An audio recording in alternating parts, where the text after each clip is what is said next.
Perkenalkan, nama saya Mas Kes. Saya akan bercerita pengalaman hidup saya di mana hidup saya menderita karena judi online.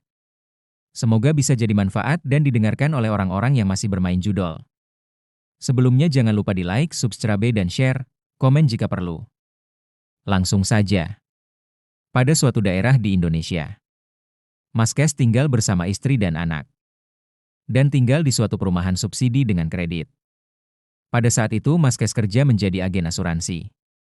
Awal mula Mas Kes belum mengenal judol. Hingga tiba saatnya Mas Kes menjadi pencandu judol. Awal mula kehidupan berjalan seperti biasa. Pagi kerja, malam pulang.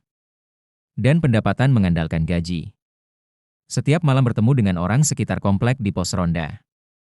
Dan di sana Mas Kes menyaksikan teman-teman sedang menonton salah satu orang yang bermain judol kakek Zeus.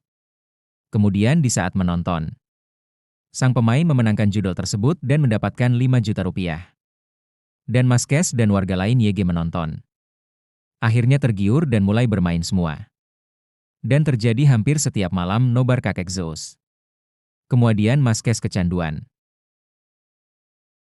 Hingga satu kali gaji di bulan itu dijadikan modal untuk bermain. Dan apesnya Mas Kes kalah. Kemudian Mas Kes uring-uringan dan meminjam uang ke teman-teman kerja sana-sini. Hingga akhirnya hutang menumpuk.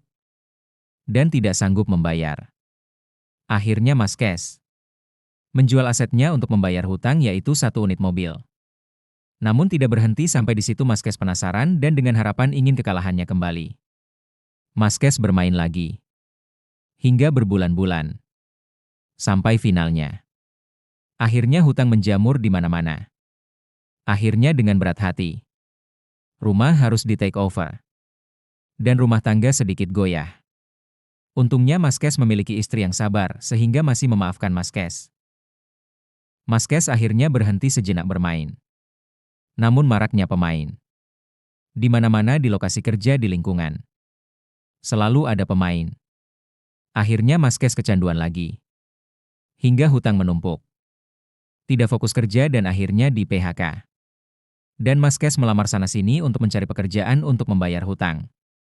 Namun Mas Kes belum mendapatkan kerjaan. Hingga bersambung. Jangan lupa di subscribe agar tidak ketinggalan lanjutan cerita Mas Kes.